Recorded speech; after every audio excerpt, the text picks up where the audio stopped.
who are the most likely candidates to be moved if they want to give themselves more breathing room? They're going to be a double apron team next year. They have to be, right? I think you have to be if you want to win a championship. So it's really about the year after that. So, I mean, Grant Williams staying is a really interesting one. I mean, they're telling everyone around the league that they intend on keeping him, but sure, why wouldn't they? They're trying to scare teams off from making a large bid so they can sign him to a cheaper deal. If Grant Williams is able to get something similar to what he was offered before the season, which was like 13.5 million, maybe even get 15 million, then I wouldn't be surprised if the Celtics decided not to match it. I Mm-hmm. just don't know if so the thing is, like, the front office clearly values Grant Williams more than Joe Mazzulla does, because Joe Mazzulla Mm-hmm. didn't want to play Grant Williams that much. And then Yeah. Grant got out there and, like, most of the time was kind of vital to this team, but also had some really bad games. And that's what you get with Grant. You know, he's still an inconsistent player, but also part of that is that he wasn't getting consistent opportunity this year. And once he was no longer the starter and Rob Williams came back, he went from being like a clearly crucial locked in member of this franchise to kind of falling off. So I don't know how they really value Grant. It's really tricky to figure out at this point because of the way the season just went and because of a lot of the things he showed about why he's still so important in the playoffs. But if they have to let someone go, it's the easiest way for them to let someone go is just to let Grant walk or to sign and trade Grant. Peyton Pritchard clearly wants out. They might trade Malcolm Brogdon or one of their other guards. There's no way Derek White's getting traded, right? He was too good. You Marcus Smart's wouldn't been the think heart. so. Yeah. Yeah, he was their third best player almost the entire season, so you can't trade Mhm.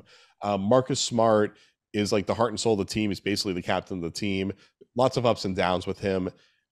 Are they ever going to reach a point where they're like, we want to try something new? It's possible, but like Smart he is the franchise almost.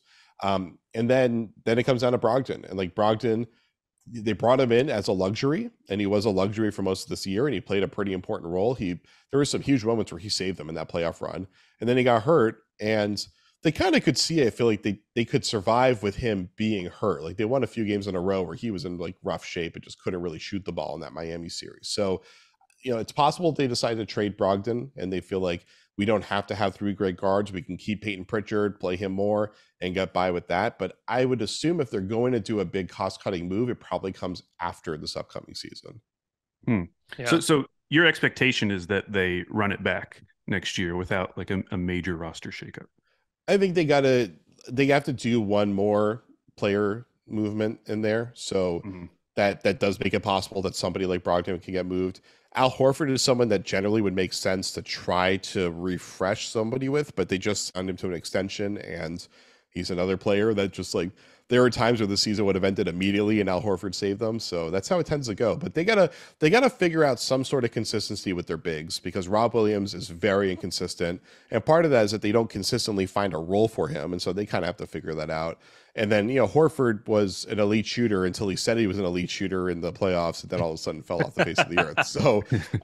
So like they got so much shooting inconsistency, and maybe they are just like, you know, they have so many guys that can shoot, but they don't have really anyone that you're like, that guy is clearly an elite shooter. And so maybe that's something that they go for.